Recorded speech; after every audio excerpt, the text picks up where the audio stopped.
नमस्कार, मैं हूं संजय पांडे और आप देख रहे हैं सामाजिक सरोकार की बात। तो क्या महाराष्ट्र अब मणिपुर के रास्ते चलने वाला है? और शायद कमोवेश पूरे देश का यही हाल न हो, क्योंकि जिस तरह से आरक्षण की आग पूरे देश में और महाराष्ट्र में खास तौर से फैलने वाली है, तो कहीं मणिपुर जैसे हालात तो महाराष्ट्र के नहीं होने वाले हैं।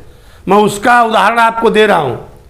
कुछ दिन पहले आपने देखा होगा कि मराठा जो आंदोलन था, जालना में उसके ऊपर पुलिस की कार्रवाई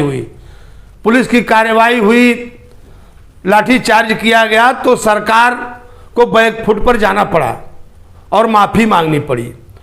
और देखा जाए तो मुख्यमंत्री से तमाम बैठकें हुई जरांगे पाटिल की, जो कि आज इस आंदोलन के नेता हैं, जरांगे पाटिल। सरकार ने उनसे बात किया, उन्होंने आमरण अनशन रखा, उनका अनशन तुड़वाया और अनशन तुड़वाने के बाद कहा कि एक निश्चित अवधि में हम मराठा आरक्षण के लिए काम करेंगे। तो क्या ये जो नेता हैं ये सही में उस पर काम करेंगे या सिर्फ इनके वादे कोरे वादे ही हैं? क्योंकि मैं आपको याद दिलाना चाहूँगा कि ये जो आरक्षण हमने अभी अभी कहा कि कमोवेश पूरे देश का यही हाल न हो, उसकी एक वजह है। आपने देखा होगा मणिपुर में कैसे कुकी और मैतेई कोर्ट ने कहा कि हम एसटी का आरक्षण देते हैं, तो वहाँ पर एक आग भड़क गई और ये आग अभी तक भी शांत नहीं हुई है। और यही हाल महाराष्ट्र में हुआ था। कई विधायक के घर जलाए गए थे, कई नेताओं के वहाँ आगे लगाई गई थी। और मैं अगर नेताओं के बयान आपको याद दिलाता चलूं तो अभी यहाँ पर पिछड़ों के नेता अपने आप को कहते हैं छगन भुजबल, और सरकार में मंत्री भी हैं। ये जो सरकार चल रही है महायुति वाली, इसके अंदर वो मंत्री भी हैं। और उन्होंने कहा था कि पिछड़ों एक हो जाओ। ये आपके आरक्षण के ऊपर एक तरह का कुठारा घात है। तो क्या ये लड़ाई पिछड़ों अगड़ों, पिछड़ों मराठों, इस तरह का हो जाएगी? क्या पूरे देश में गृह युद्ध फैलेगा? तो कहीं ना कहीं अगर देखा जाए तो हमारे वहाँ के जो राजनेता हैं वो कभी समाज का भला नहीं चाहते और वो हमेशा से पब्लिक को उलझाए रखना चाहते हैं। मैं आपको पीछे ले चलता हूँ। यही सरकार महाराष्ट्र के अंदर मराठा आरक्षण लागू की थी 18 में, और उसको यहाँ के हाई कोर्ट ने, बॉम्बे हाई कोर्ट ने कहा कि इसका जो परसेंटेज है, आपने जो 16% दिया है उसको आप कम करिए। और फिर जाकर के सुप्रीम कोर्ट ने इसको फेल कर दिया और ये कहा कि आप 50% से ऊपर आरक्षण नहीं दे सकते हैं। ये जो सीमा है 50% वाली, उसे आप क्रॉस नहीं कर सकते हैं। अगर देखा जाए तो भारत के किसी किसी राज्यों में, जैसे मैं आपको उदाहरण दूंगा तमिलनाडु का, वहाँ पे 69% आरक्षण है, लेकिन कोर्ट ने कहा था कि आप आरक्षण जातियों के आधार पर, जैसे पिछड़ी है या उसका बढ़ा सकते हैं, दलितों का आरक्षण बढ़ा सकते हैं। तो इस तरह से वहाँ पर आरक्षण दिया गया और यहाँ पर जाति विशेष के कारण यह जो आरक्षण दिया गया था वह फेल हो गया। तो फेल हो गया तो अभी मैं आज आपको मराठा जो आरक्षण है, जो मराठा है, उनके बारे में थोड़ी सी चर्चा जरूरी है। क्योंकि ये जो मराठा जाति है महाराष्ट्र में, कम से कम इनकी आबादी करीब करीब 31% है।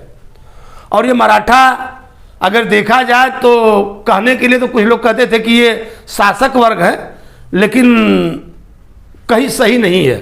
क्योंकि इसमें से कुछ अभिजात वर्ग के लोग थे और कुछ मराठा जो कि खेतीहर हैं, किसान हैं, और उनकी हालत दयनीय भी है।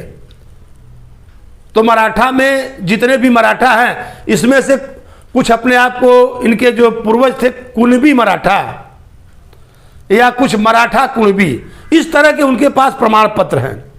और सरकार की यही हल निकालना चाहती थी कि इनको जो है, इनका कुणबी जाति का प्रमाण पत्र दे दिया जाए, जिससे कि इनको ओबीसी के अंतर्गत थोड़े आरक्षण मिल जाए। लेकिन वहीं पे आकर के हमने कहा ना, अभी छगन भुजबल जैसे लोग आंदोलन कर रहे हैं उनके साथ भी लोग आके खड़े हो रहे हैं, नहीं आरक्षण हमारे अंदर नहीं होना चाहिए। तो अंदर बाहर के चक्कर में जो देश में एक हालात पैदा हो रहे हैं, अभी अभी मैं आपको महाराष्ट्र में ये मराठा आरक्षण की मैं बात कर रहा था, आपने देखा होगा इसके पहले गुजरात में भी हार्दिक पटेल ने इसी तरह से पटेलों के लिए आरक्षण की बात की थी, फिर बात धीरे धीरे ठंडे बस्ते में चली गई, वो सभी को मालूम है। लेकिन क्या हल है, तो आरक्षण का आधार क्या होना चाहिए, ये एक पूरे देश की समस्या है और इस पर सभी लोगों को सोचना चाहिए। जैसे अगर मान लीजिए आज जिन जातियों को ओबीसी के अंतर्गत जो जातियां आती हैं, उनमें भी सैकड़ों जातियां हैं, उनके अंदर आरक्षण का किस तरह से बंटवारा होगा, उनके अंदर भी एक लड़ाई बनेगी आगे चल करके। यह लड़ाई अगड़े पिछड़ों की नहीं, अगड़ों के अंदर पिछड़ों के अंदर, जैसे अभी हमने ईडब्ल्यूएस आरक्षण की बात की थी अगड़ों में, तो ये आरक्षण जो हुआ था, तो इसके ऊपर भी जो एक तरह से जो सरकार ने वहाँ पे कानून बनाया, तो क्या आरक्षण आगे चल करके, अभी मैं आपको बिहार लिए चलता हूँ, बिहार में सरकार ने आरक्षण को 75% कर दिया। उन्होंने कुछ ओबीसी, बीसी और एससी एसटी के थोड़े थोड़े परसेंटेज बढ़ा करके ईडब्ल्यूएस का 10% जोड़ करके 75% आरक्षण की एक सीमा बना दी। हो सकता है उस पर भी कोर्ट में जाए मामला, देखते हैं उस पर कोर्ट अपनी क्या राय देता है। लेकिन ये जो सरकारें हैं या जो हमारे वहाँ के राजनेता हैं, अगर देखा जाए तो कभी भी ये समाज का भला नहीं चाहते। ये नहीं चाहते कि नहीं शिक्षा में गुणवत्ता आए, अस्पतालों की स्थिति सुधरे, लोगों का रहन सहन बदले। आरक्षण के जरिए जो कुछ कम नौकरियां हैं उसका झुंझुना पकड़ा करके ये बाकी लोगों को उलझा के रखना चाहते हैं। बात गरीबी की नहीं होगी, बात जातियों की होगी, ताकि लोग उलझा रहें और उनके वोट बैंक मजबूत होते रहें। मैं चाहूँगा कि देश में जो हालात खराब होने के दौर शुरू हो रहे हैं उन पर नियंत्रण हो और लोगों को सद्बुद्धि आए।